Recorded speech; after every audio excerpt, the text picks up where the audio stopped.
Guys, welcome back to my channel. কেমন আছো তোমরা সবাই? আশা করি ভালো আছো, সুস্থ আছো। আমরা ভালো আছি। এইচপি পাত্তল ব্লগে তোমাদের অনেক স্বাগত। তো সকাল সকাল জানিয়ে দিই গুড মর্নিং।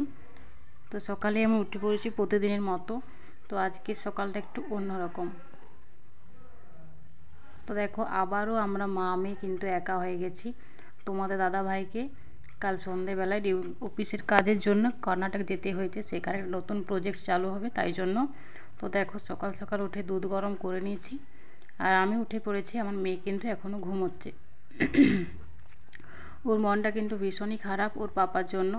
ওর পাপা চলে যাওয়াতে কিন্তু ওর ভীষণভাবে মন খারাপ হয়েছে। খুব চিৎকার করছিল পাপা পাপা করে, কিন্তু কি করা যায় বলো, কাজের জন্য যেতেই হবে। তো রাত্রে ভালোভাবে ঘুমোয়নি, দেয় সকালে ঘুমোচ্ছে। তারপর দেখো ও উঠে পড়েছে, খাওয়া দাওয়া হয়ে গেছে। তারপর দেখো খেল শুরু করে দিয়েছে। সকালে দু একবার ডাকছিল ওর বাবাকে, কিন্তু যখন দেখলেও আসছে না, তো নিজের মনকে সান্ত্বনা দিয়েছে, আবার খেলায় মন দিয়েছে। তো দেখো জানালা দাঁড়িয়ে দাঁড়িয়ে খেলোচ্ছে। তো খেলুক আর আমি এখানে রান্নাটা সেরে নিই। দেখো এখানে রান্নাটাও বসিয়ে দিয়েছি। এখানে ভাত হচ্ছে আর মেয়ের জন্য ডিম সেদ্ধ করতে দিয়েছি। আর আজ এই যে ফুলকপি আলুই এটা সবজি করব, আর বেগুন ভাজা আর টমেটোর চাটনি। তো আমি সবজিগুলো কেটে নিয়েছি, চলো ঝটপট রান্নাটা করে নিই এরপর।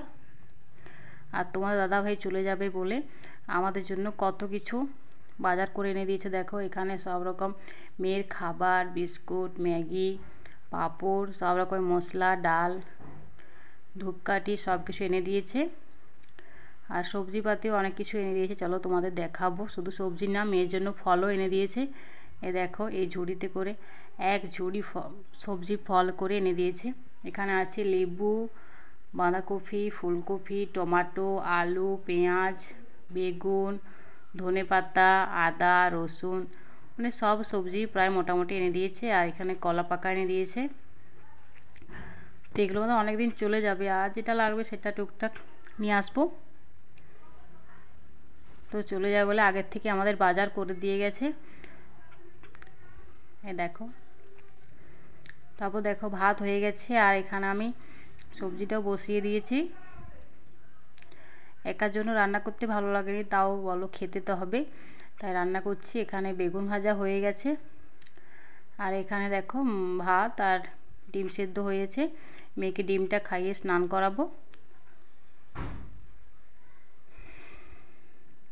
তো দেখাই চলো আমার মেয়ে কী করছে। ও কিন্তু সারাদিন এই জানলা ধরে বসে থাকে।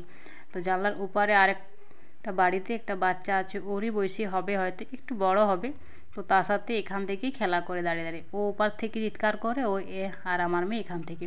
তারপর খাওয়া দাওয়া কমপ্লিট করে আমি এখানে দেখো বিকেলে সব কিছু জামা কাপড় ছাদের থেকে নিয়ে এসে গুছোচ্ছিলাম।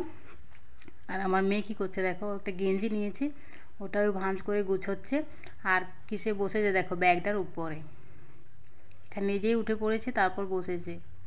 তো চলো আজকের ভিডিওটা এই পর্যন্ত, দেখা হচ্ছে পরের ভিডিওতে। ভিডিওটি ভালো লাগে থাকলে লাইক, কমেন্ট অ্যান্ড শেয়ার। চলো টাটা, বাই বাই। দাঁড়াও, আমার মেয়েকে বলতে বলেছি, বাই বলতে বলেছি, ও কিন্তু কিছুতেই বলবে না। দেখো কীরকমভাবে বসেছি, মুখটা দেখো। এটা হচ্ছে আমার মেয়ের সুন্দর মুখ। চলো বাই।